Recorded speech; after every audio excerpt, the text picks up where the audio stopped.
Under the red sky, rain falls relentlessly. Amid the devastation, Ronin struggles to stand, using his sword for support. Everyone around him is dead. As Ronin rises to his feet, he realizes that countless comrades have fallen in battle. Unable to accept this reality, he curses in frustration. At that moment, he hears a voice accusing him of being careless. Startled, Ronin turns around, remarking that it never expected to encounter such a powerful human on Earth. Enraged by the fact that the creature, Ahiyuti, is still alive, Ronin grips his sword tightly. Ahiyuti is a massive otherworldly being with 4 wings and 4 horns. The giants known as Ahiyuti appeared in the Empire 20 days earlier and wreaked havoc for unknown reasons alongside 3 other giants. After countless battles, only Ahiyuti remained, and now even he is on the verge of death. Ronin stomps on Ahiyuti and declares that because of him, half of the Empire has turned into a vast cemetery.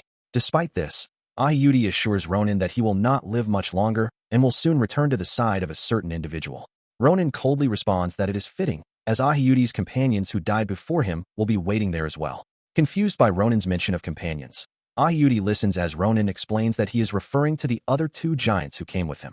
One was transformed into a fire giant due to a hot-tempered red dragon, while the other was sealed for eternity by an old man named Lorhan. Ronin curses Ahiyuti, asking if he finally understands.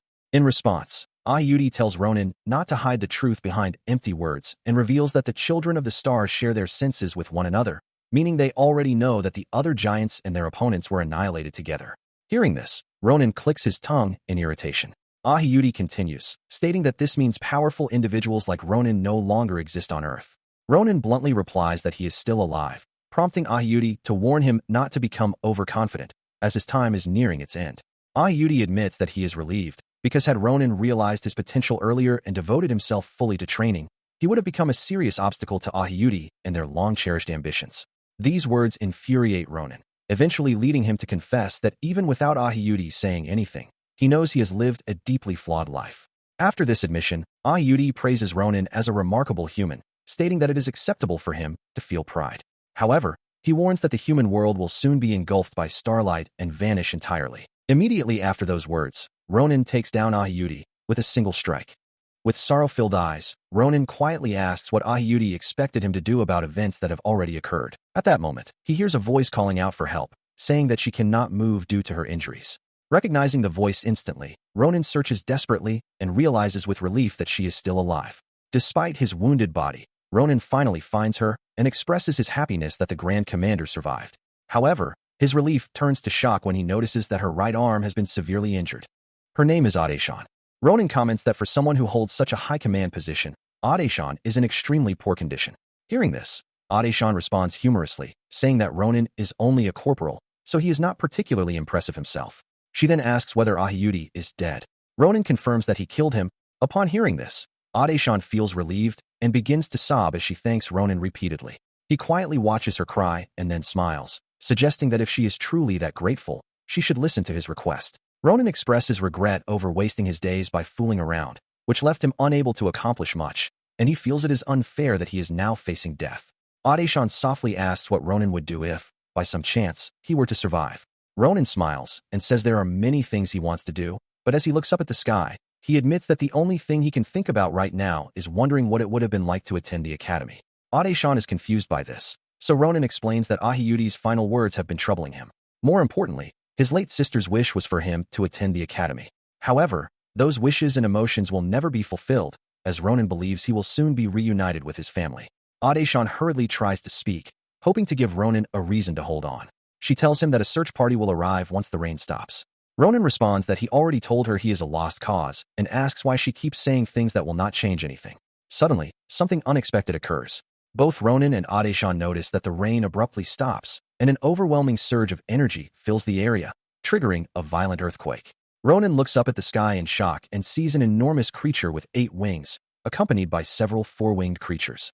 Ronin stands up, wondering where these creatures crawled out from.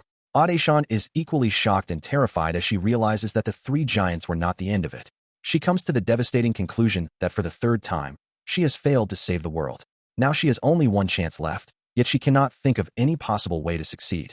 As despair overwhelms her and she feels herself giving up, Ronin's voice snaps her back to reality. When she opens her eyes, Ronin tells her to pull herself together and urgently instructs her to use telekinesis or any other ability to launch him into the air, as his sword cannot reach the enemies from the ground. Ade-shan is stunned by his words. Seeing her hesitation, Ronin asks whether she intends to let the giant creatures live. While stammering, Ade-shan asks if Ronin is truly planning to fight them in his current condition. Ronin shouts back, confirming that he is going to fight and asking whether she plans to just sit there and wait for death. He draws his sword and declares that even if he dies, he will at least deal some damage to those creatures.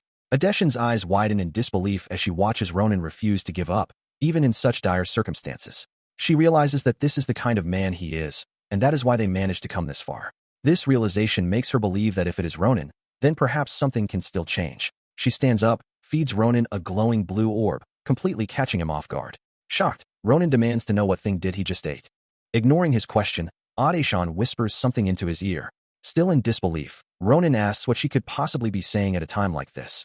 Ade-shan smiles and tells Ronin that if they meet again, he must tell her not to do anything reckless and to become a tailor instead. She admits that she has done many things in her life, but nothing quite like becoming a tailor. At that moment, the eight-winged creature prepares to unleash an attack that neither of them can avoid. Suddenly, Ronin sees the glowing blue sphere once more. When he awakens, shouting the Grand Commander's name, he finds himself standing in an entirely different environment. As Ronin looks around, he realizes in disbelief that the place he is in is none other than his hometown, Nibutan. Ronin has returned to the past. After returning to the past, Ronin sits beneath a tree, realizing with disbelief that Grand Commander Ade-shan's words were truly correct. He recalls the moment when, only for her to whisper that what he swallowed was an orb capable of turning back time. She revealed that this was how she, once merely a tailor, managed to rise to the position of Grand Commander. Although the orb allows a person to regress up to 4 times, she had already used it 3 times, leaving only one remaining chance. That was why she entrusted the survival of humanity to Ronin, believing that he possessed the power to slay the giants. She was convinced that Ronin was the key to preventing the destruction of the world. Ade-shan then whispered that Ronin needed to hone his abilities, adding that she was glad he also possessed the desire to grow stronger. Upon hearing this, Ronin shouted that he was only speaking without thinking, but Ade-shan ignored his protest and continued.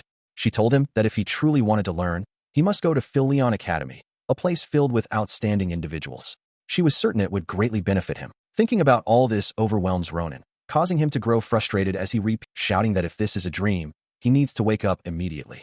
The people nearby watch him nervously, unsure of what he is doing. Even if this situation is real and Ronin has truly returned to the past, he wonders what he is supposed to do all on his own. When the realization fully sinks in, Ronin grabs a stick lying nearby and begins running, hoping he might be able to see his older sister. He runs through the crowded streets with a smile on his face, thinking that if he has truly gone back in time, then he will finally be able to meet her again. However, Ronin suddenly notices a group of delinquents bullying a boy and stops in his tracks, wondering why they are hanging the boy upside down, and begins walking toward them, remarking that these people have not changed at all, even in the past. As Ronin gets closer, he is shocked to realize that the boy is not hanging by a rope, but by magic. Someone with magical talent was a rare sight, even on the battlefield, so there was no way such a person should be found in a rural town like this. Ronin suddenly remembers that this was the time when they were here as well. The magic is being cast by a pink-haired boy who looks terrified. He is panicking, wondering how long this will continue, fearing that something terrible will happen to the boy at this rate. Meanwhile, the boy hanging upside down is crying and begging the bullies to stop, insisting that he truly has no money. Soon after, the golden-haired bully shifts his attention to the pink-haired boy and orders him to lift the brown-haired boy higher, all the way to the top of the tree, since he still has not paid any money. Hearing this, the pink-haired boy is shocked and nervously protests, saying that he cannot do that. He explains that if he lifts the boy any higher and loses control by accident, the boy could die. He threatens the pink-haired boy to shut up and do as he is told, warning that if he refuses, Asel will end up hanging beside the brown-haired boy. The pink-haired boy, whose name is Asel, becomes visibly terrified upon hearing those threatening words. This makes Asel question why things have turned out this way, causing him to wonder whether it was wrong for him to learn magic when all he wanted was to prove that he was good at something as well. Asel wants to tell the golden-haired boy that he cannot do it anymore, but he is too terrified to even speak. Overwhelmed by fear, Asel begins to cry while forcing himself to talk, and just as he is about to beg the golden-haired man to stop, Ronin suddenly steps in. Ronin strikes Asel on the head with a stick, snapping it as he shouts for him to stop, warning that the brown-haired boy will die if he continues. After being hit, Asel loses control of his magic, causing the brown-haired boy to crash into the ground. Seeing this, the bullies react immediately, and the golden-haired man turns around in anger, shouting at Asel and demanding to know what he thinks he is doing. He yells at Asel, furious. The golden-haired boy marches toward Asel, while Asel nervously tries to explain that he did not do it on purpose. At that moment, Ronan steps forward to shield Asel and tells him not to worry about trash like that, instructing him instead to focus on Ronan. Ronan states that he has something to discuss with Asel now. While the golden-haired man continues shouting angrily, Ronan ignores him and calmly asks Asel where he learned telekinesis magic. Asel nervously explains that he learned it from a grimoire he purchased from a traveling peddler. Ronan is surprised to hear this and finds it impressive that Asel has achieved such proficiency using such an inexpensive grimoire. Ronan finds it remarkable, knowing that with more observation, he will understand even better, especially considering what awaits when he eventually confronts the giants. While Ronan is lost in thought, the golden-haired boy suddenly draws a real sword. Hearing the sound, Ronan turns around in surprise and realizes that the golden-haired man is holding an actual weapon. Enraged, the golden-haired man demands to know whether they dare to ignore him. He remarks that Ronan seems overly confident simply because the golden-haired boy intentionally lost to him in the past, but declares that today he will correct Ronan's attitude. With that, the golden-haired boy charges straight toward Ronan, who calmly waits for him. Ronan notices that the golden-haired boy is wielding a long sword and wonders where he obtained it. Despite that, Ronan observes that the attacker's stance is poor. While raw strength might work against ordinary people, it will not work against Ronan. He effortlessly dodges the attack, shocking the golden-haired boy. Although Ronan's body is younger now, the combat instincts ingrained in him during his time as a disciplinary soldier remain unchanged. The golden-haired man smiles coldly and says that Ronan was lucky, claiming that he was planning to make sure Ronan would never be able to lift even a spoon again. Ronan responds calmly that he knows he is lucky today, even though he has been unlucky his entire life. Since things have escalated this far, the golden-haired man smirks and tells Ronan to kneel, promising to spare his life. Ronan touches his own neck with a cold expression, saying he is very afraid. The golden-haired boy continues, threatening that if Ronan is killed, he will make sure to take care of Ronan's sister. Hearing this, Ronan's anger erupts, and he demands to know if the man is talking about his sister. The golden-haired man confirms it, making disrespectful remarks about her appearance. At that instant, Ronan completely loses his composure and injures the man's ear in a single motion. The golden-haired man screams in shock, dropping his sword as he realizes his ear has been injured. The other three bullies freeze in terror at the sight. Ronan steps closer, calls him an idiot, and coldly asks whether he wants to die. Seeing the golden-haired boy crying while clutching his wound terrifies the other three bullies, especially after realizing that Ronan injured the golden-haired man's ear using nothing more than a branch. None of it makes sense to them. Ronan then calls out to them, asking why they are just standing there watching. He repeatedly kicks the golden-haired boy and warns the others that if they do not want to end up like him, they should immediately take him and leave. Ronan further threatens them, demanding that they also leave behind all the money they obtained through their scam, along with some extra compensation for putting him in a bad mood. Terrified, the three bullies immediately agree and hand over all the money they have. After collecting it from the scammers, Ronan gives the entire amount to the brown-haired boy, telling him that it all belongs to him. Holding the large bag of money, the brown-haired boy stammers in disbelief, asking if Ronan is really giving him everything, especially since it is far more than what was originally taken from him.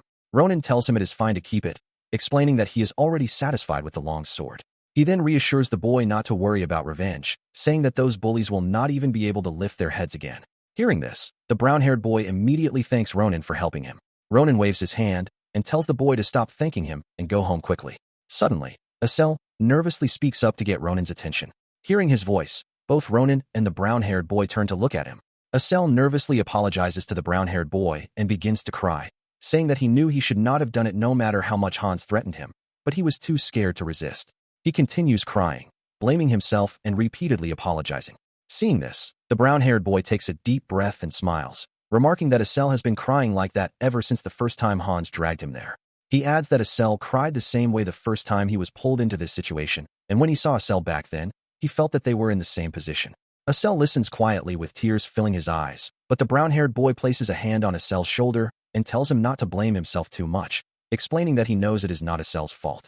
Still, he thanks Asel for apologizing.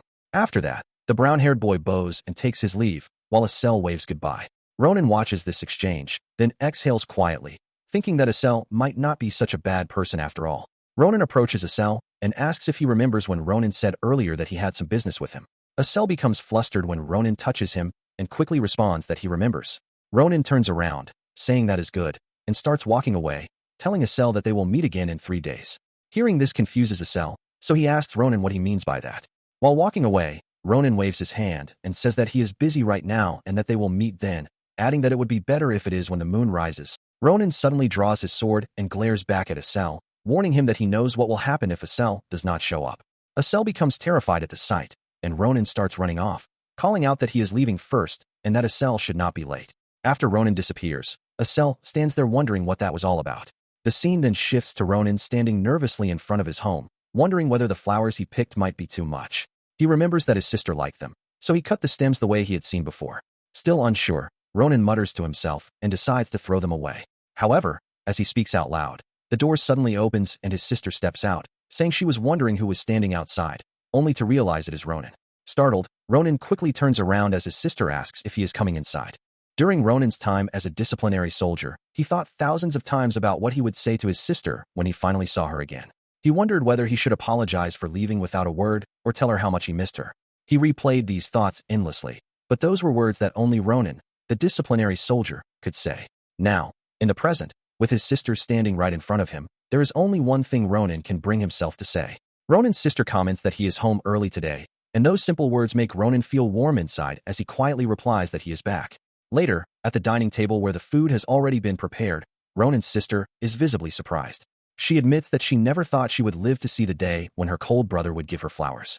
Ronan's older sister's name is Iris. She looks genuinely happy as she receives the flowers, which makes Ronan nervous as he tells Iris that he is glad she likes them. Iris affectionately calls Ronan her cute little brother and asks whether he has eaten enough or if he would like more stew. Ronan feels grateful, yet awkward, because she is fussing over him so much. Ronan then asks Iris about her age. She tells him that she is 22 and asks why he suddenly wants to know. Ronan replies that he simply forgot, which shocks her, and she scolds him, saying that it is not something he should forget. Iris stands up from her chair and asks if Ronan's head hurts or if he might have a fever. As she speaks, Ronan is lost in thought, realizing that if Iris is 22, then there are about 10 years left before the giants invade. Iris places one hand on Ronan's head and the other on her own to check his temperature, only to conclude that he does not have a fever. Watching her, Ronan thinks that, just as he remembered, his sister Iris is still bright, kind, and warm. The moment makes Ronan wish that time could stop, but he knows that in about 10 years, in order to protect this world and his sister, he must take action. Ronan suddenly grabs Iris's hand and says that he has something important to tell her. Confused, she asks what it is, and Ronan reveals that he is thinking about entering the academy. Hearing this, Iris becomes overjoyed and bursts into tears, asking him to say it again. Ronan confirms that he truly means it. Iris responds that Ronan never listens to her whenever she brings it up. Immediately after, she rushes off excitedly, saying she does not have time for this and begins searching for something. She cheerfully says that she always knew this day would come because Ronan is very smart and will excel at anything he does. Ronan nervously thanks Iris, and soon she returns holding a large pot. She happily tells Ronan that it is a gift for him. When Ronan looks inside, he is shocked to find a large amount of money. He asks how she managed to save so much, and Iris explains that she had been secretly saving it to surprise him. If Ronan ever changed his mind about attending the academy, she wanted to be ready to support him immediately. Ronan praises her, saying how amazing she is, and asks when she managed to gather all of it. He tells her that he truly appreciates her kindness, but insists that she should use the money herself, as it still would not be enough. Confused, Iris asks what Ronan means, explaining that this is more money than it looks like, and that even if she does not know which academy he plans to attend, it should be sufficient. Ronan interrupts her and reveals that he wants to enroll in the Imperial Institution, Philion Academy. Hearing this, Iris is utterly shocked and lets out a loud cry. The Imperial School, Philion Academy, is the Empire's most prestigious educational institution. It boasts the continent's most outstanding professors, and with the Imperial family's immense financial support, it provides the finest education available. Its reputation is so great that it is often referred to as a factory of heroes, and its status stands above all others. Grand Commander Adeshan, Swordmaster Shelafin, the infamous Winter Witch, and even figures once considered the Empire's worst criminals all graduated from Philion Academy and proved invaluable during the war. They were so influential that Ronan now understands why Grand Commander Adeshan specifically mentioned the academy to him. However, with such high entrance standards and overwhelming tuition fees, gaining admission is no easy task, even for those with talent. After packing everything needed for his journey, Ronan walks through the forest while thinking about his sister Iris's unexpected reaction. Even she was unsure whether Ronan would be able to enter the academy. Eventually, Ronan reaches the place where he is supposed to meet Asel and stops, intending to show Iris the results later. Before anything else, Ronan tells Asel that he is surprised to see him there, as he did not expect him to show up. Ronan mistakenly calls him Asel, prompting Asel to correct him nervously and say that his name is Asel. Asel then explains that he came because Ronan threatened that he would not leave him alone if he failed to show up. Ronan smiles and tells him to forget about that, explaining that they will be very busy tonight and that there is something he wants to test. Ronan throws off the backpack he was carrying, and Asel, confused, asks what kind of test Ronan is talking about. Ronan interrupts him, saying it is nothing serious, then points to himself and instructs Asel to use telekinesis on him. Ronan asks Asel to lift him as high as possible. Asel is confused and asks why Ronan suddenly wants him to use telekinesis on him, nervously expressing concern about how dangerous it might be. Ronan reassures Asel that it is not dangerous and insists that Asel do exactly as he says. Ronan confidently states that he will not die from it, so there is no reason to be afraid. After hesitating, Asel reluctantly agrees and begins using his magic. Invisible hands lift Ronan into the air, raising him higher and higher. As Ronan experiences the sensation of flying midair, he realizes that it feels even better than he expected. Although the height and stability are still lacking, the feeling reminds him of the past. During his battle with Ayuti, it was telekinesis magic that allowed Ronan to fight on equal footing with the giant. Ronan smiles as he looks at Asel, silently praising him. Telekinesis is an extremely rare ability, even among mages, who are rare to begin with. This means that Asel will become a crucial asset in Ronan's future battle against Ayuti. Ronan thinks that this is a promising start. However, Asel soon becomes exhausted and informs Ronan that controlling the power is becoming difficult, asking him to come down. Hearing this, Ronan draws his sword and tells Asel to hold on a little longer, explaining that there is one more thing he wants to test. Ronan claims that he will come down on his own, which surprises Asel, who asks what Ronan means and how he plans to do that. Ronan then swings his sword with all his strength, striking directly at Asel's magic and dispersing it. Asel is shocked to see that Ronan has just break through his mana. Ronan lands safely on the ground, and Asel nervously asks what Ronan just did. Ronan casually explains that it is nothing special and that it is simply an acrobatic technique he has been able to perform for a long time. Frustrated, Asel asks what Ronan means by calling it an acrobatic move, since it is the first time he has ever seen someone break through mana itself. As Asel continues rambling, Ronan lightly stomps on his head and tells him to drop it, admitting that even he does not fully understand why it works. Ronan then sheaths his sword, thinking that uncovering the true nature of this ability is just another assignment added to the long list of tasks he now needs to complete. And the reason Ronan's sword was able to work on the giants may also be connected to this. Ronan believes that these things might all be linked together. However, he can think about this slowly later, because right now there is something he must do. Grabbing the second backpack, Ronan tells Asel that he has passed the test. He then throws the backpack to Asel, telling him to hold it and follow him, because there is something they need to do before the moon disappears. Asel asks what they could possibly need to do so late at night. Hearing this, Ronan smiles and comments that this might become the first page of Ronan's biography, the Empire's greatest history book. After walking through the forest for a while, Ronan explains his plan to join Philion Academy to Asel. Even then, Asel finds it hard to believe and asks again whether they are really going to Philion Academy, a place reserved only for the Empire's elite. Ronan confirms that he heard correctly and tells Asel that there is no need to keep asking the same question, as it is becoming annoying. Ronan then asks whether Asel does not want to go to the academy. Asel replies that this is not the issue and awkwardly explains that Ronan has talent in martial arts, so it makes sense for him. But Asel believes that he himself does not know how to do anything and is cowardly and timid. Hearing this, Ronan's expression changes as he calls out to Asel and asks whether he truly wants to continue living like that. Ronan tells him that with his innate talent, he is only wasting it by obeying idiots, and asks whether that is really the life he wants. Asel tries to deny it, but Ronan interrupts, saying that Asel has many foolish sides to himself. He points out that Asel is not only cowardly and timid, but has also become someone who cries easily and fears everything. Ronan bluntly calls him a loser who is afraid of everything. Those words strike Asel deeply, but Ronan continues, saying that even so, it is fine, because Asel can still change from now on. However, Ronan warns that time continues to pass and cannot be reversed, and one day Asel will regret it, just as Ronan regretted his own past life. Ronan places his hand on Asel's shoulder and asks if he truly wants to change. Asel feels overwhelmed, realizing that Ronan is genuinely worried about someone like him. Ronan then tells Asel that he will not force him, since it is Asel's life, and he can turn back if he wants to. After saying this, Ronan starts walking away, explaining that he is busy. Suddenly, Asel shouts nervously for him to stop, saying that he wants to change too. Asel decides to go to Philion Academy with Ronan and begs him to teach him what he needs to do. Hearing this, Ronan smirks and turns back, his expression shifting as he comments that this is the first time Asel has acted manly. Ronan then asks whether they should begin the first hurdle for the great Asel. Fully motivated, Asel immediately agrees, so Ronan turns around and starts walking again, smiling as he thinks that everything is going exactly as planned. However, When Asel reaches their destination, he is shocked and asks Ronan if that really is his first hurdle. With a straight face, Ronan confirms that it is indeed Asel's first challenge. The best opponent Ronan could find to draw out Asel's abilities is a lunar goblin, and not just any goblin, but the leader of its troop. Ronan then cheerfully asks Asel what he thinks about this great hurdle. Asel's expression clearly shows shock and disbelief. Ronan then orders Asel to begin. Lunar goblins are a type of goblin that commonly appear in this region. Most people differentiate them from ordinary goblins by their yellow skin and disfigured bodies.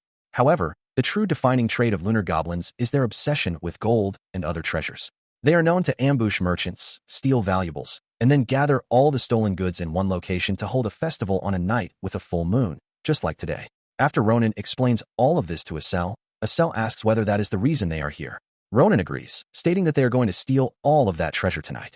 While spying on the sleeping lunar goblins, Asel tells Ronan that he has never heard of goblins gathering their treasure in one place to hold a festival, and asks how Ronan knew about this. While unpacking the bags, Ronan replies that he has his own ways. Ronan cannot tell Asel that he witnessed this in his past life while wandering the land. Ronan then pulls Asel into a firm embrace and instructs him to use his telekinesis to move all the treasure into the bags while the lunar goblins are asleep. Ronan comments that it is very simple. Asel responds that it does not seem simple at all, explaining that he might make a mistake, wake them up, and that things would go terribly wrong. Asel nervously tells Ronan that this plan is far too dangerous and that they should rethink it. This angers Ronan, who bluntly calls Asel a coward. Ronan tells him to listen carefully, explaining that they need two things to enter Philion Academy. The first is money, because they must afford the Academy's extremely high tuition fees. The second is real combat experience. While money is a major issue, real experience is even more important, especially since Philion is filled with aristocrats who have received elite training since birth.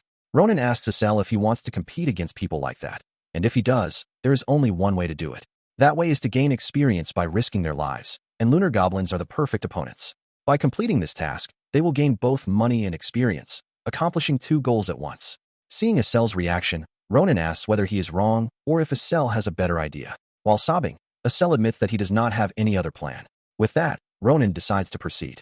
He gives Asel a light pat on the back, signaling him to begin immediately. After some time, Asel successfully uses telekinesis to steal the gold from the sleeping lunar goblins. Slowly but surely, all the treasure is transferred, and Ronan fills every bag. Ronan pats Asel happily, reminding him that experience truly is the best teacher. Asel agrees that the plan worked. In truth, Ronan had not expected Asel to adapt so quickly, which makes him realize that Asel is more capable than he initially thought. As Ronan pats him, he smirks, thinking that he has found a very useful companion. Once all the bags are full, Ronan begins closing the backpacks, signaling that it is time to leave. Sitting on the ground, Asel asks whether they are really finished. Ronan confirms that there is nothing else to do and urges them to leave before anything goes wrong. Suddenly, the scene shifts to two individuals wearing the same uniform as they chase a blue, glowing bird through the forest. They shout at the creature, ordering it to stop, and cause a loud commotion near the lunar goblin's hideout. Ronan and Asel clearly hear the noise. Ronan grows irritated, questioning why those people are causing such a disturbance in the middle of the night. The shouting wakes the lunar goblins. Their leader looks toward the treasure, wondering about the noise, only to freeze in shock upon discovering that the treasure chest is empty. The leader shouts about thieves, waking the rest of the goblins, who panic when they realize their precious valuables are gone. Looking around, they spot Ronan and Asel trying to escape. Ronan immediately realizes the situation has turned bad. The enraged lunar goblins charge at them, causing Asel to scream in fear.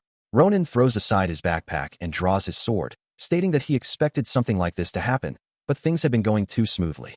Asel desperately asks what they should do and suggests abandoning the bags and running away. Ronan refuses, stating that without the money, there is no way they can pay the Academy's enormous tuition fees. Even that explanation is not enough to calm Asel, who believes that surviving is more important at the moment. As the lunar goblins draw closer, Asel shouts that they are already upon them. Ronan grips his longsword, forged from cheap steel, judging that with its weight and durability, it can withstand about 15 strikes at most. Unfortunately, there are around 30 lunar goblins. 3 of the goblins rush toward Ronan. Seeing this, Asel panics and warns him to watch out. In response, Ronan swings his sword, easily taking down all 3 in a single motion. Asel stares in shock as Ronan calmly remarks that there are now only 14 left. Crows caw from the trees as the lunar goblins are swiftly defeated by Ronan. After finishing the last one, Ronan calmly comments that the battle was not bad. Asel, who witnessed the entire fight, is left in complete amazement, finding what he saw almost impossible to believe. Ronan took down 3 goblins in a single frontal strike. and when the remaining group rushed toward him, he vanished for a brief moment and reappeared instantly. In the blink of an eye, he took down the goblin leader as well.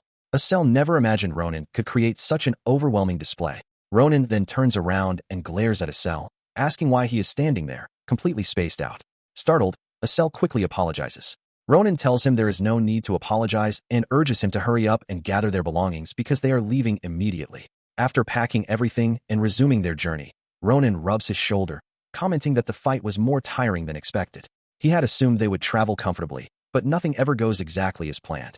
Ronan thinks about how his shoulders are already sore from dealing with the goblins and wonders if it is because he is still growing. With that thought, he resolves to train his body even harder from now on. Asel then asks about the terrifying shriek that had woken the lunar goblins earlier. Ronan replies that he does not know the exact reason either, recalling how they suddenly heard loud shouting while stealing the gold.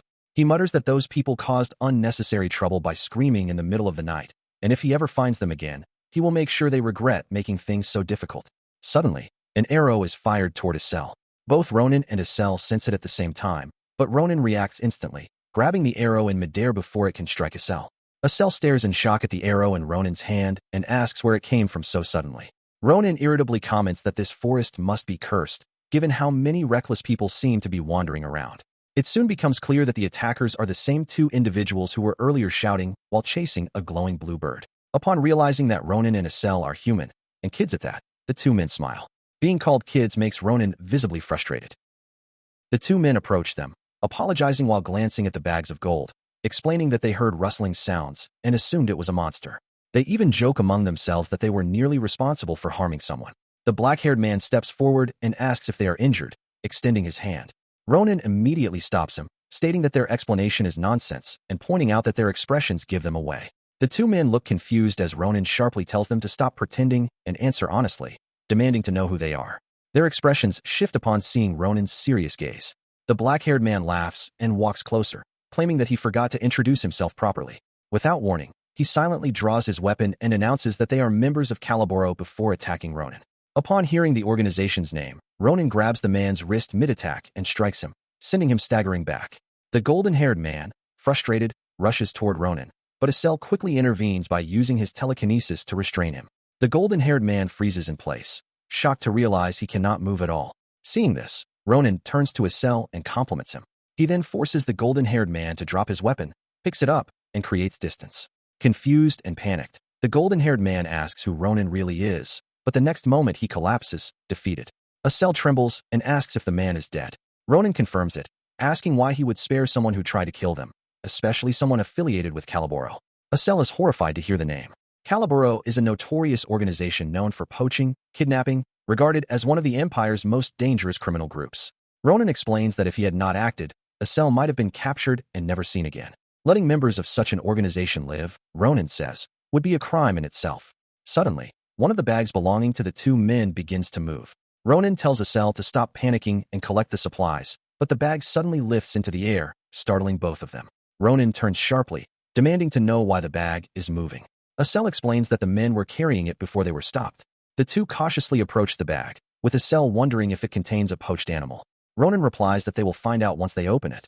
When Ronan loosens the bag, glowing blue eyes shine out from within. The creature bursts free and takes flight into the air. Watching it hover, Ronan tilts his head and wonders aloud what kind of strange bird it could be. The bird has blue feathers. Seeing it, Asel happily tells Ronan that it is his first time seeing a blue bird. Ronan, slightly confused, comments that it is also his first time seeing one. He then notices the shackles on the bird's feet and wonders if they are Caliboro's magic restraints. Caliboro's poaching shackles are artifacts that disrupt the captive's mana and restrict movement. Ronan thought they were only used in rare cases or when capturing fantastical creatures, so he assumes that this blue bird must be one of them. While Ronan is still explaining this, a magic circle suddenly appears and asks for a response, announcing that the connection has finally been established. Asel is startled and becomes frightened, leaning toward Ronan and shouting that the bird just spoke. Ronan, annoyed, asks if Asel truly believes that and explains that it is simply communication magic. Ronan then reasons that since contact was established immediately after the bird was released, the bag they found likely had a mana-blocking function. Ronan starts walking and comments that the person on the other end is probably the bird's owner. The voice hesitates before confirming this and introduces himself as Varen, a researcher of fantastical beasts at an institution. Varen explains that the blue bird's name is Marpez and that he is its owner. He adds that no matter how many times he tried to communicate before, it never worked, and he was about to file a report, so he is extremely relieved now. Varen then apologizes and asks for Ronan's name. Without revealing it, Ronan replies that they are righteous passers-by who encountered poachers while traveling. He explains that the poachers had taken Marpez, and he simply states that they rescued the bird. Varen is shocked to hear that Marpez was kidnapped, admitting that the thought crossed his mind, but he never expected it to be true. He expresses deep gratitude and says he is unsure how to repay Ronan. Meanwhile, Asel remains captivated by Marpez's beauty. Ronan tells Varen there is no need for repayment, but asks how they should return Marpez, as the bird looks exhausted from being restrained. Ronan asks if removing the shackles will allow it to fly properly. Varen confirms that it will, and explains that Marpez has a strong homing instinct, so once freed, it will return on its own. Ronan draws his sword and strikes the shackles. Marpez is startled at first, but quickly realizes the restraints are gone. Ronan sheaths his sword and tells Marpez to return home and stop worrying its caretaker. Although Ronan speaks with a stern expression, to Marpez he appears like a heroic figure who just saved it. Suddenly, Marpez does something unexpected. Ronan becomes irritated. Varen explains that Marpez wants Ronan to pluck one of its feathers before it leaves, as it seems to wish to meet him again. Varen adds that dream bird feathers have a special trait. The feather can guide the bird back to its location, much like a compass.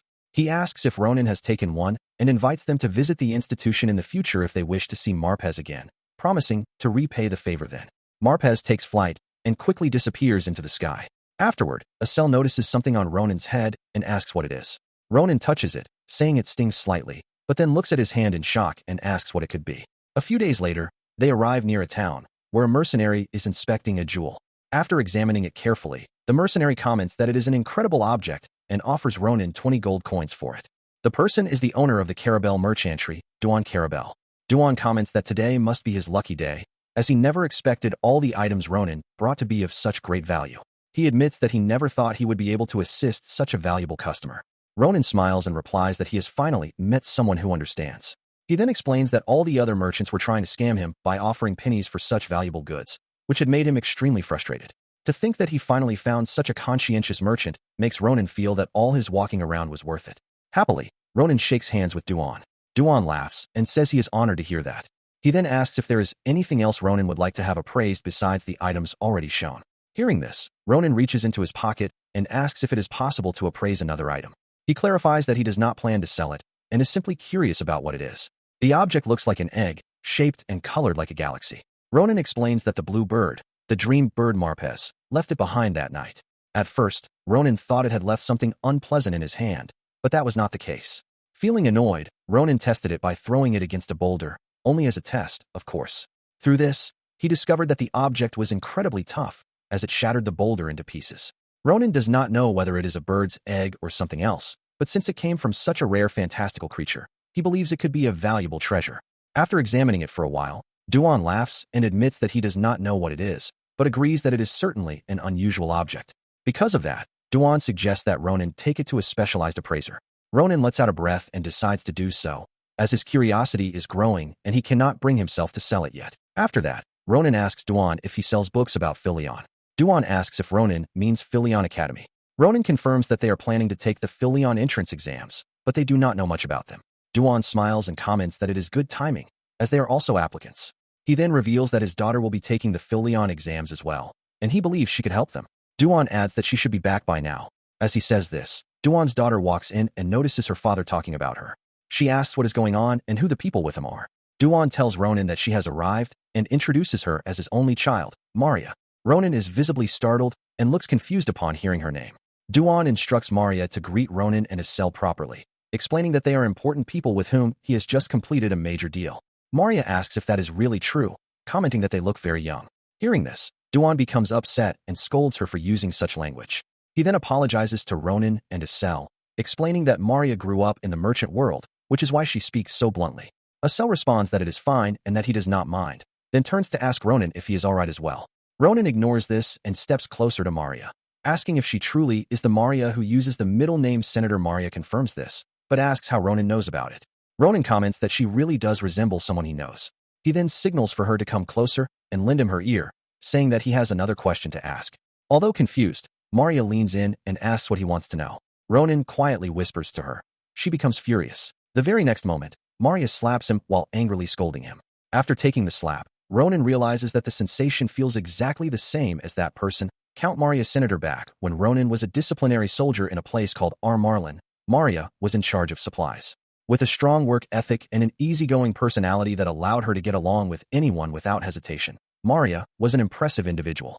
However, whenever conversations about men came up among the soldiers, Maria would become unusually angry and had a habit of slapping people. At the time, Ronan was curious about the reason behind it and wanted to ask her when he met her again, but the opportunity never came, as Maria passed away before Ronan did. To think that Ronan found the answer to his long-standing question here means that Count Maria was actually a woman. Filled with anger, Maria sees Ronan laughing and asks if that was not enough, then charges at him, saying she will hit him again. Ronan stops her by pressing down on her head and tells her to calm down, stating that she is acting recklessly just because he allowed her to hit him once. Ronan explains that he allowed the first hit because he was in the wrong, but he will not allow it again. The moment he says that, Maria becomes even angrier and strikes him on the head again, asking what would happen if she hit him twice. The two of them end up fighting intensely while Estelle and Duan watch in shock. Both of them shout for the two to stop. They hurry over to separate them, and a short while later, Estelle is left completely confused, wondering what is wrong with those two. Just moments ago, they were fighting as if they could not stand each other, and now they are calmly getting along while appraising long swords and other weapons together. Maria counts 3 swords and a magic wand, then asks why the attackers left Ronan and Estelle with 3 swords, even though it would have been difficult for them to carry all of them. Ignoring that question, Ronan asks if it is fine since he tends to use swords rather roughly, then asks how the weapons are overall. Maria replies that they are not bad at all, but points out that the black iron sword is the best among them. She explains that black iron is quite sturdy, which makes it a valuable material, and that renowned knights often seek swords made from it. Maria then hands the sword to Ronan, telling him that she does not know how roughly he treats his weapons, but this black iron sword will not break easily. After learning that it is a black iron sword, Ronan comments that it was his favorite type of weapon in the past. Maria then examines the wand, noticing that it has a high-quality magic stone embedded in it. She turns her attention to Estelle, and Maria asks what type of magic he uses. Feeling embarrassed, Estelle admits that he uses telekinesis. Hearing this, Maria compliments him and tells him that if he performs well, he might even qualify for a scholarship. Estelle smiles and asks if that is really true. Maria then looks at Ronan and says that now he is the main concern. She asks what kind of technique he plans to show the instructors during the practical exam. Ronan looks confused upon hearing about techniques. Maria asks if he truly does not know, then explains that in order to enter Philion Academy, applicants must pass a practical exam where they need to impress the professors by demonstrating their techniques.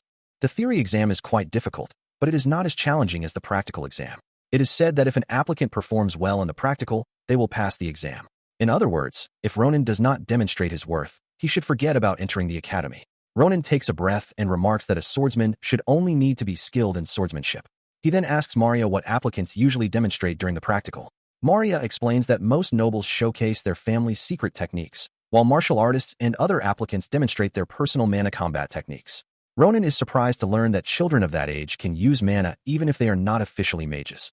Maria, confused, asks what he means, explaining that at Philion, students are expected to do exactly that. One must consistently sense their own mana and apply it in combat, the very foundation of martial training. However, for Ronan, this is unfamiliar. He does not understand what Maria is talking about. She asks if he does not even know how to sense his own mana. Ronan shrugs and comments that it seems similar to using aura. Maria is shocked and dismayed, realizing she is speaking to someone who believes that aura and mana are the same, yet plans to enter Philion Academy. Ronan, noticing her reaction, asks why she is making such a fuss. Maria stands up, commanding Ronan to step outside immediately.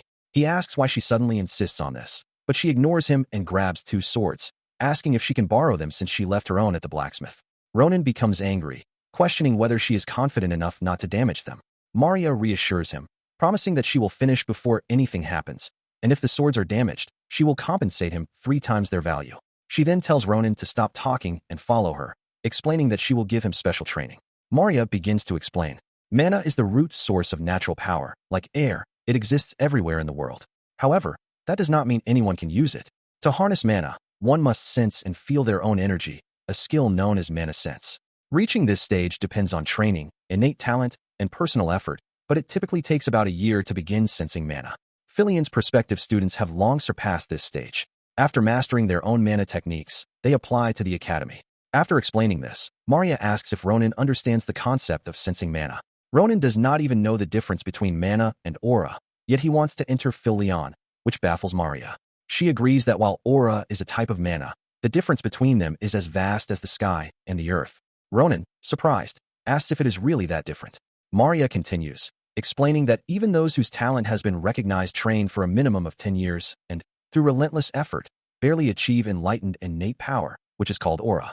After finishing her explanation, Maria asks if Ronin understands a little. Ronin, still confused, replies that he understands just a little.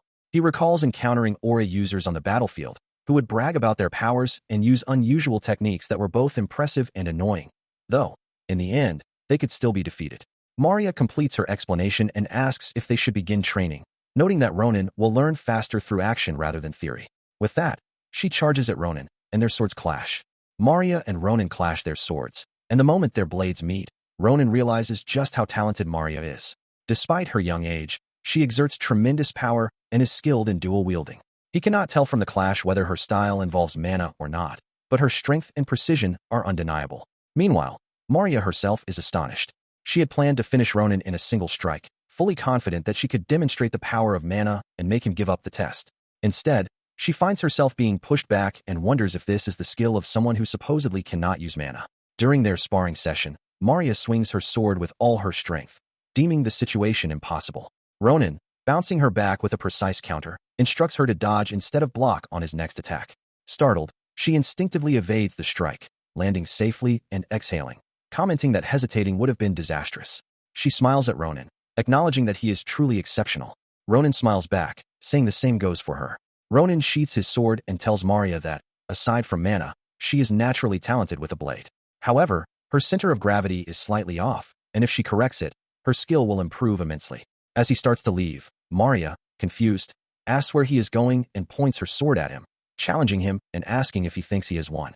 Ronin ignores her and reminds her to honor her promise to pay threefold if the sword breaks. At that moment, the sword cracks and shatters into pieces, shocking Maria. She asks, bewildered, when it happened, and Ronin turns to her, telling her to prepare the sword's replacement cost. Asel arrives and calls out to Maria, complimenting her for her efforts. He can somewhat understand what she must be feeling in this moment. Ronin, exhausted, begins walking and tells Asel to hurry. Asel runs to catch up, while Maria wondering who Ronin and Asel really are. The next day, the merchants prepare to depart, packing their goods. Ronin visits Maria to collect his payment, but she hands him something extra, a stack of books. Along with the money, Maria gives him Filion theory workbooks and summaries she prepared. She smiles, asking Ronin if he really needs them, given that only 1 month remains until the exam. Ronin confirms that he does, but he questions why she has gone to such lengths. Approaching her with his sword, he jokes that if she plans to trick him, it will be useless. Maria reassures him that she has no such intention and explains the real reason. She has taken a liking to them and wants to help them succeed. She smiles, emphasizing that this is a free service, offered to ensure they all pass. Asel beams at the gesture, and Ronin accepts it gratefully, impressed that it is free. Maria had intended to teach Ronin personally, but due to their departure schedule, he will need to study independently. She warns that if he fails after receiving all this, she will not let it slide. Ronin, amazed by her dedication, reminds her that she must pass the exam as well. After finishing their preparations, they watch as Maria departs in a carriage, waving goodbye and promising to see them in the capital on the day of the exam. Maria also instructs Ronin to make sure he reads through all the books she gave him. Asel waves back at Maria happily, while Ronin reflects that he needs to train his weak body and study, two things that have never gone smoothly for him. But despite the struggle, it's not an unpleasant feeling. Ronin begins walking, and life after returning home settles into a familiar routine. He eats with eye roll, and seeing how well he devours his meals makes her extremely happy. He eats until his stomach is nearly bursting each time. Fueled by the calories, he hunts monsters on the outskirts of the village, gradually increasing his stamina and adaptability. He continues until there are no monsters left nearby. Alongside this, he dedicates time to studying, a task unimaginable for a former disciplinary soldier. Yet no matter how much he studies, he struggles to memorize the eating etiquette of the North. Despite the uncertainty of the outcome, he perseveres, and finally, a month passes. They reach the main stage of the story, Valen, the capital city. At its heart stands the Empire's premier educational institution, the White Tower's small city. Asel is awestruck by the beauty of the capital, complimenting it as a masterpiece and feeling incredibly motivated. Ronin interrupts him, asking what he's doing standing in the middle of the street, and scolds him to stop and hurry inside, or they'll be late for the exam. Flustered, Asel instantly turns back and apologizes, but he flinches, which confuses Ronin. Asel explains that he's just fascinated by how much taller Ronin has grown in only a month. Hearing this, Ronin tells him to stop talking and punches him lightly in the face, urging him to hurry inside. As they walk, Ronan thinks that since they are now in Philion, they might get a chance to meet Sword Saint Schlieffen, a descendant of the prestigious Grancia Swordsman family. Schlieffen is a genius considered the strongest in the Empire. Being the same age as Schlieffen, Ronan wonders if they might cross paths during the exam, though it doesn't concern him much. Suddenly, Acel asks if Ronan has that thing. Ronan, confused, asks what he means. Acel clarifies that he is talking about the feather of the dream bird they saved, the feather that is supposed to lead them to its owner. Ronan pulls out the feather, explaining that he packed it before leaving because he remembered the old man lived in the capital and had planned to visit him after the test. Unexpectedly, the feather begins to move, pointing them toward the highest floor of a nearby building. Meanwhile, inside an office, the old man sighs, telling Marpez that being a professor has been difficult and wonders if he should return to research. Marpez chirps, and the professor smiles, asking if the bird is cheering him on. He pats Marpez, who clearly enjoys it, and resolves to continue teaching to repay the hero who saved the bird. The professor is Philion's zoology professor, Varan Fanashir, a warlion by nature. He begins walking to open a window for ventilation, thinking about what he would do if their hero arrived today. He is shocked when he opens the window to see Ronan smirking outside, commenting that he didn't even knock, yet the window opened. Marpez and Varan are both startled, but Ronan recognizes the blue bird, Marpez, from before and asks Varan if he is its owner, and a were-human at that. Their terrified screams echoed throughout Philion that day. In shock, Varan asks Ronan about his identity and how he managed to come through the window, especially from one of the top floors. Ronan, acting as casually as ever, comments that they scared him, saying he thought he was going deaf. Acel adds that's why he suggested taking the stairs. Varan, however, is bewildered and anxiously asks if they are here for Marpez. But Ronan shows them the feather, prompting Varan to ask if they are the heroes. After calming down, Varan apologizes. Sitting on the sofa, he tells them to forget about it. Ronan replies that he already said it's fine, so there's no need to keep repeating it. He continues, jokingly pointing out that if anyone is to blame, it's Acel, since he climbed through the window.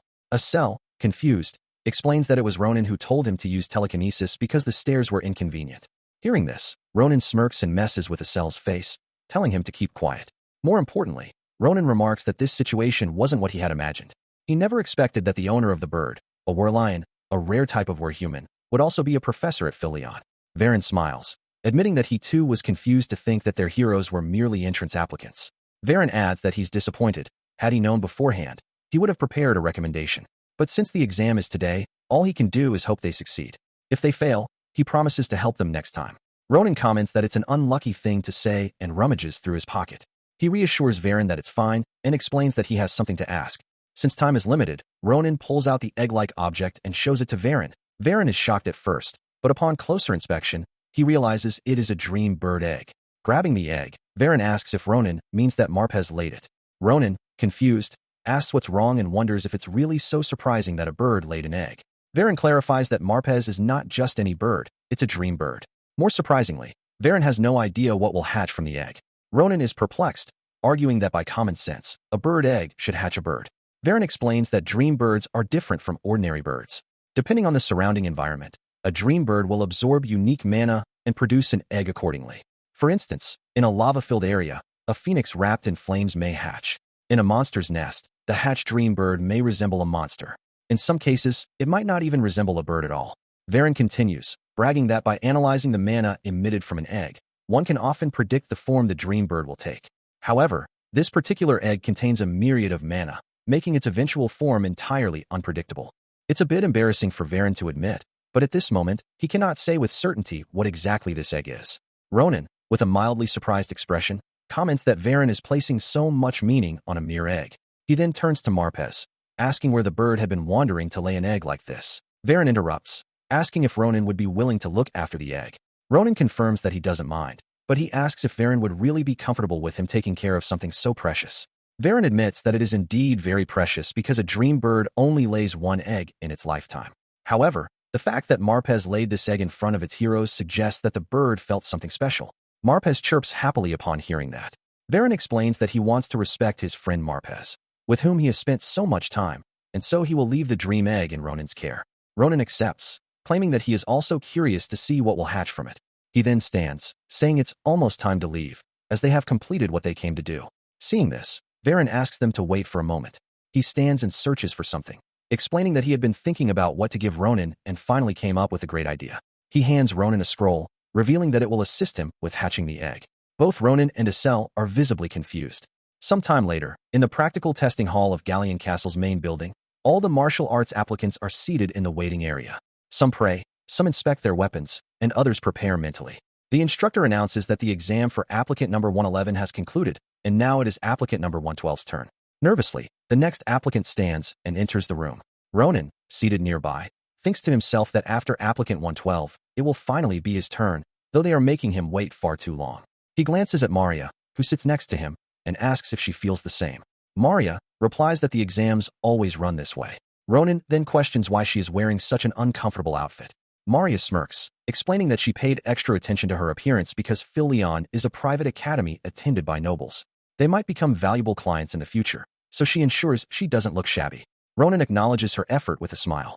Maria sighs softly, commenting that it would have been nice if their dear Isel were here. Ronan replies that there is nothing they can do, as the magic testing hall is located elsewhere.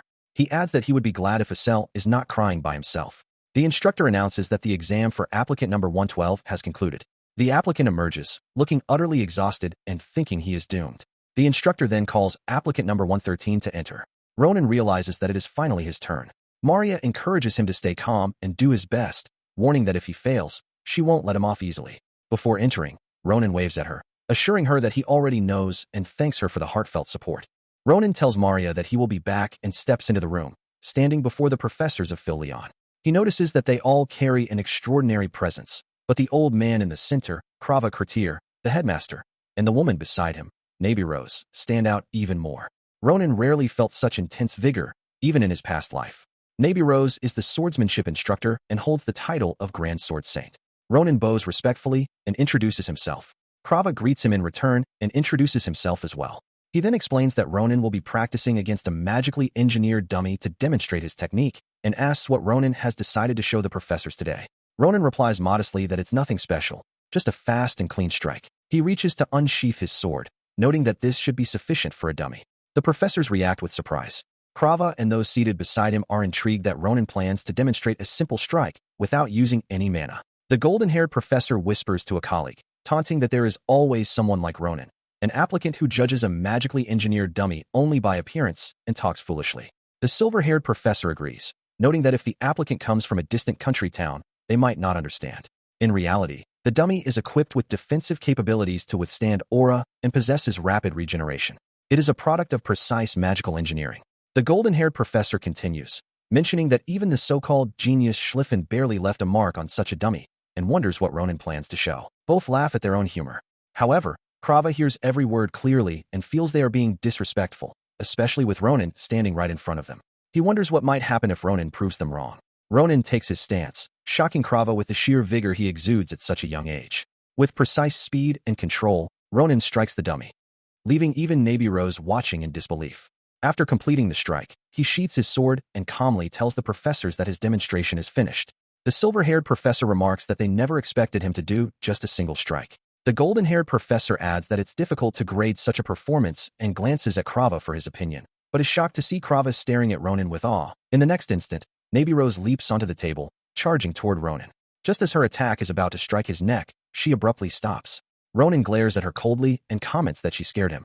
Navy Rose regains her composure and asks about Ronan's identity, then inquires where he learned such exceptional swordsmanship. Standing there fearlessly, Ronan asks Navy Rose what she means by her question. Navy Rose tells him to wait and that she will rephrase it. She then asks if Ronan actually saw her movements. Ronan compliments her, noting that it must have been difficult to unsheath her sword and swing it 3 times in that instant. Navy Rose confirms that she did indeed strike 3 times, just like the arrogant strike Ronan had shown earlier. Ronan is startled by her observation. Navy Rose continues, asking if he really thinks she wouldn't notice his deliberate, slowed-down last strike. She points out that he had adjusted his strength as a courtesy, but she finds it very arrogant. Then she asks if he has forgotten where he is standing right now. Krava silently observes, while the other professors watch in shock. Ronan considers explaining that he only slowed the strike to prevent his sword from breaking, but judging by Navy Rose's expression, it seems she wouldn't believe him even if he did. Finally, Navy Rose stops her aggressive stance and unsheaths her sword, telling Ronan that she will remember him. Confused, Ronan watches as she walks back to her seat, but glances over her shoulder, warning that she will personally teach him someday. Ronan feels a shiver of apprehension, realizing that this is only the beginning. She returns to her seat, while Krava observes thoughtfully, interpreting her behavior as her staking a claim on Ronin as her future disciple. Ronin thinks he will need to stay alert. Krava then compliments Ronin on his performance and explains that they will conclude his test with a common question, which has no single correct answer. He may respond as he feels is best. Krava asks why Ronin came to Phil-Leon to study martial arts. Reflecting on his past regrets, Ronin replies that he came to avoid having any regrets. That is what he wants to learn first. Krava is impressed by his answer and, after a moment, instructs Ronin to leave safely.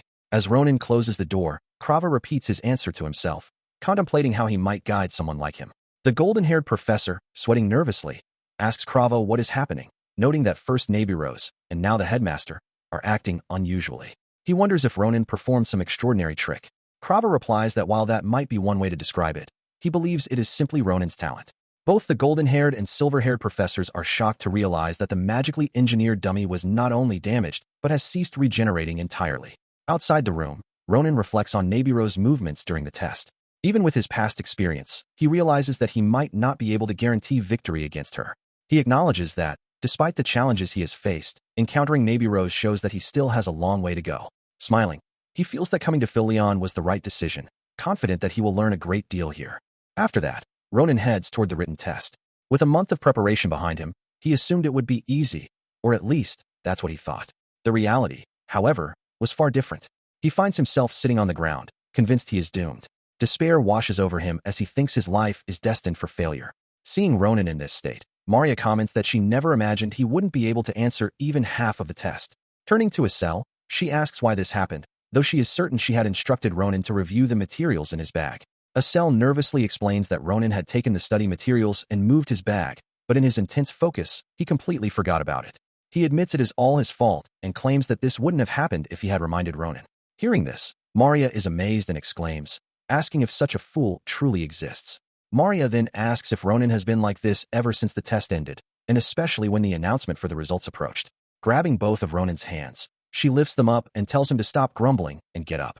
She reassures him that everything will be fine, since the practical test carries more weight, and with Ronin's skills, she is certain he has passed. Suddenly, a magic circle appears in the academy, startling all the applicants. One student shouts that the results have finally arrived. A large board materializes, displaying the names of all students who passed. Estelle and Maria move closer to inspect it. Estelle realizes that it is the list of successful examinees. Maria comments that the results arrived much faster than she expected. Both Estelle and Maria locate their names. Estelle, from the magic department, placed 12th in the practical exam and secured one of the top positions in theory. Maria, from the martial arts department, ranked 9th in both practical and theory. They exchange shocked glances, filled with joy and pride. Maria hugs Estelle happily, celebrating their success, and pats him on the back, noting that he topped the theory test. Estelle, still in disbelief, asks if that's really true. Maria points to the list, confirming it. Although two others share the top spot in theory with Estelle, he still ranks first among them, a remarkable achievement. Overjoyed, Estelle modestly attributes it to luck. Maria then turns to ask about Ronin's rank, only to be stunned. Ronin is standing in full shock, exclaiming that he knew he wouldn't pass.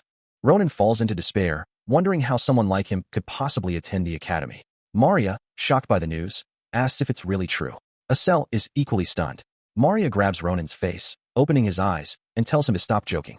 She asks him to look carefully, insisting that there is no way he could have failed. Suddenly, a flame descends from the sky and strikes the results board, surprising every student present. Maria quickly recognizes it. It's the entrance exam's final cannon fire for each department's salutatorian, known as the Glory Phoenix. The martial arts department's salutatorian is Ronin, ranking first in the practical exam and 5,712 in theory. Ronin, Estelle, and Maria are all stunned. Maria hugs Ronin with excitement, amazed that someone who placed so far down in theory could still become the salutatorian of the martial arts department. Estelle joins in, hugging Ronin tightly and praising his incredible talent. Maria pats him, saying she always knew he was a genius. Ronin laughs awkwardly, remarking that the academy seems to have a good eye for talent. Then a realization strikes him. If he came first, that means Schlieffen must have lost to him.